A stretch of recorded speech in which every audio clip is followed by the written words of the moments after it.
Imagine a world where every month is exactly the same length.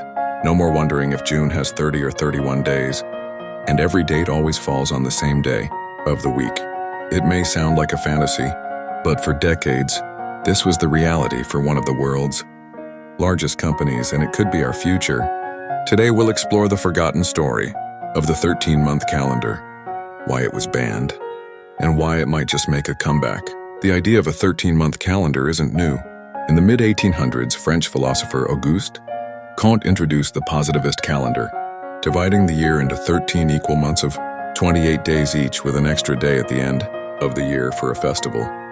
But it was British engineer Moses B. Cotsworth who, in the early 20th century, truly championed the system we know as the International Fixed Calendar. Cotsworth's logic was simple. The Gregorian calendar, with its uneven months and shifting weekdays, made business planning a nightmare. His solution? 13 months each with 4 weeks, 28 days, making for a perfectly balanced year. Every month started on the same weekday, and every date always lined up. Enter George Eastman, founder of Kodak. Eastman was captivated by Cotsworth's proposal. In 1928, Kodak adopted the 13-month calendar for its operations, using it internally for over 60 years. For Kodak, the benefits were clear. Every month had the same number of workdays. Financial planning, scheduling, and shift work became dramatically easier. Month-over-month statistics were directly comparable, eliminating the confusion of uneven months. The 13th month was named Sol, after the sun, a poetic nod to order and regularity. If the 13-month calendar was so logical, why didn't it catch on? Why was it effectively banned outside Kodak?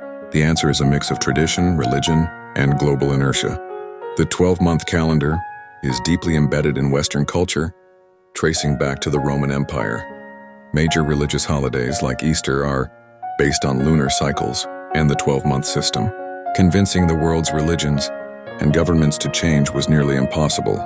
Businesses outside Kodak balked at the idea of reworking financial quarters, interest rates, and accounting systems.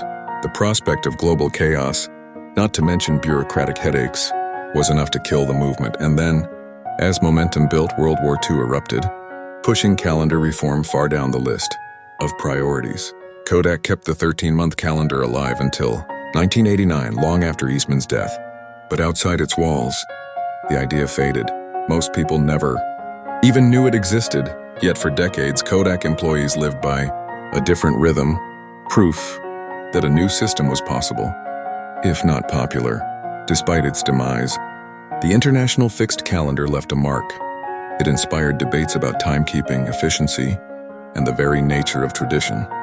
Editorials from the 1920s called the 12-month calendar a bad habit and predicted that, someday, a more rational system would prevail. Fast forward to today, and it's clear that our current 12-month calendar is causing more problems than it solves.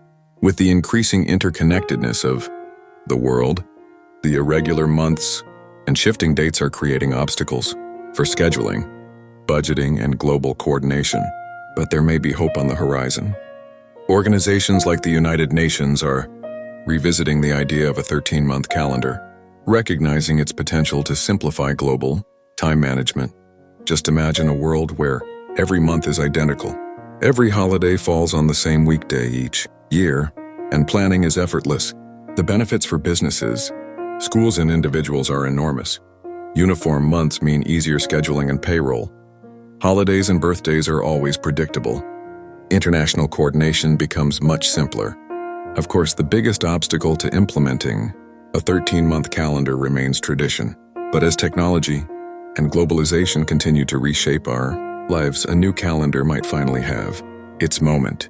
So will we see the return of the 13-month calendar? Only time will tell. But as we continue to search for order in a chaotic world, perhaps the most radical idea is also the simplest, a calendar where every month is created equal. Thank you for joining us on this journey through time. The next time you flip your calendar, remember, it could have been Sol.